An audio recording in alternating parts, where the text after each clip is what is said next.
Wah, gitu. Marilah salam. Assalamualaikum warahmatullahi wabarakatuh. Halo Sobat Dinas. Di sini saya berada pada Panti Jompo. Bukan semena-mena saya mau ke sini, saya mau membuat tugas ini dari Bu Heni tercinta. Oke. Tugasnya ya gerak pada tumbuhan. Apa sih gerak pada tumbuhan itu? Ialah suatu gerak yang dilakukan oleh tumbuhan secara pasif, yaitu bisa secara langsung dan secara tidak langsung. Oke, ini ada suatu contoh. Sini. Ini. Lihat yang ini. Nah, ini namanya tumbuhan putri malu. Tuil bergerak. Ini ya gerak apa? Kita tidak tahu. Sini. Kita lanjut pada slide yang akan kita jelaskan. Hai guys, jadi di sini aku akan memberitahu ada dua penyebab timbulnya gerak. Yang pertama yaitu gerak tumbuh dan yang kedua yaitu gerak turgor. Untuk info selanjutnya ada di slide ya. Penyebab timbulnya gerak yang pertama yaitu gerak tumbuh. Gerak tumbuh adalah perubahan bentuk dan ukuran tumbuhan akibat pembelahan dan pembesaran sel. Gerak ini merupakan ciri khas makhluk hidup dan tidak dipengaruhi oleh rangsangan eksternal. Gerak tumbuh adalah gerak yang ditimbulkan oleh adanya pertumbuhan, sehingga menimbulkan perubahan plastis atau irreversible. Nah, penyebab gerak tumbuh itu ada faktor internal dan faktor eksternal. Nah, faktor internalnya yaitu adalah DNA. Kemudian hormon tumbuhan, dan yang ketiga yaitu zat pengatur tumbuh lainnya, seperti asam absisat dan etilen juga berperan dalam mengatur pertumbuhan tumbuhan. Nah, untuk faktor eksternalnya yaitu cahaya matahari, kemudian air, zat hara, dan oksigen.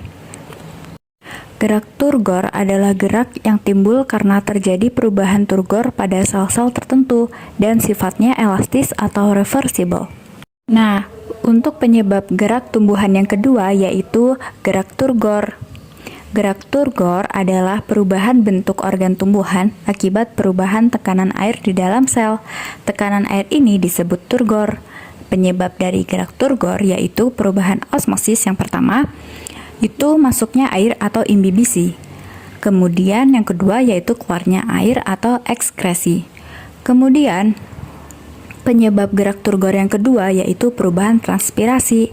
Kehilangan air melalui penguapan dapat menimbulkan gerakan turgor. Kemudian penyebab gerak turgor yang ketiga yaitu perubahan tekanan turgor. Yang pertama yaitu perubahan tekanan turgor akibat faktor internal seperti perubahan kadar air dalam sel atau perubahan hormon tumbuhan. Yang kedua yaitu perubahan tekanan turgor akibat faktor eksternal seperti perubahan suhu atau kelembaban udara. Nah, menurut rangsangannya, gerak pada tumbuhan itu dibagi menjadi dua. Yang pertama yaitu gerak etionom dan yang kedua yaitu gerak endonom. Untuk selanjutnya kita bahas gerak etionom terlebih dahulu ya teman-teman. Gerak etionom merupakan reaksi gerak tumbuhan yang disebabkan oleh adanya rangsangan dari luar tubuh tumbuhan. Gerak etionom disebut juga dengan gerak esionom. Gerak etionom dibagi menjadi tiga, yaitu gerak tropisme, gerak nasti, dan gerak taksis. Untuk pembahasan lebih lanjut, ada di slide selanjutnya ya. Oke, mari kita simak baik-baik mengenai gerak tropisme ya. Gerak tropisme adalah gerak tumbuhan yang dipengaruhi oleh rangsangan dari luar, seperti cahaya, gravitasi, dan sentuhan. Gerak ini berbeda dengan gerak endonom dan gerak higroskopis yang tidak dipengaruhi oleh rangsangan dari luar. Jenis-jenis gerak tropisme itu ada banyak macam. Untuk yang pertama, yaitu gerak fototropisme, yang merupakan gerak tumbuhan menuju atau menjauhi sumber cahaya. Contohnya itu, kalau yang fototropisme positif itu, batang tumbuhan itu tumbuhnya ke arah sinar matahari. Kalau untuk yang fototropisme negatif, contohnya pada bunga kembang sepatu yang menutup di malam hari. Yang kedua, yaitu gerak geotropisme, yaitu merupakan gerak tumbuhan mengikuti arah gaya gravitasi. Untuk contohnya sendiri itu seperti akar tumbuhan yang tumbuh ke bawah atau biasa disebut dengan geotropisme positif. Untuk yang selanjutnya, yaitu batang bambu yang tumbuh ke atas itu disebut dengan geotropisme negatif. Jenis yang ketiga yaitu tigmotropisme atau gerak tumbuhan yang merespon sentuhan. Contohnya itu pada pertumbuhan taman sulur seperti anggur dan tanaman yang pertumbuhannya merambat dan memiliki sulur yang membelit bagian penopangnya pada bagian Prunisia ovat. Yang keempat yaitu gerak hidrotropisme, yaitu gerak tumbuhan yang menuju atau menjauhi sumber air. Contohnya, akar tumbuhan yang tumbuh ke arah sumber air. Itu biasa disebut dengan hidrotropisme positif. Untuk contoh batang eceng gondok yang menjauh dari air itu biasanya disebut dengan hidrotropisme negatif. Dan untuk jenis yang terakhir yaitu kemotropisme atau gerak tumbuhan menuju atau menjauhi zat kimia tertentu. Contohnya itu pada akar tomat yang tumbuh ke arah pupuk. Itu biasanya disebut dengan kemotropisme positif. Jika akar pohon pinus yang menjauh dari zat pencemar, itu biasanya disebut dengan kemotropisme negatif. Baik, selanjutnya yaitu gerak nasti. Gerak nasti adalah gerak tumbuhan yang tidak dipengaruhi oleh arah datangnya rangsangan, melainkan oleh perubahan faktor lingkungan secara umum. Gerak ini bersifat otomatis dan bergerak secara bolak-balik. Kemudian jenis-jenis gerak nasti. Yang pertama yaitu ada fotonasti, yang merupakan gerak tumbuhan yang dipengaruhi oleh rangsangan cahaya matahari.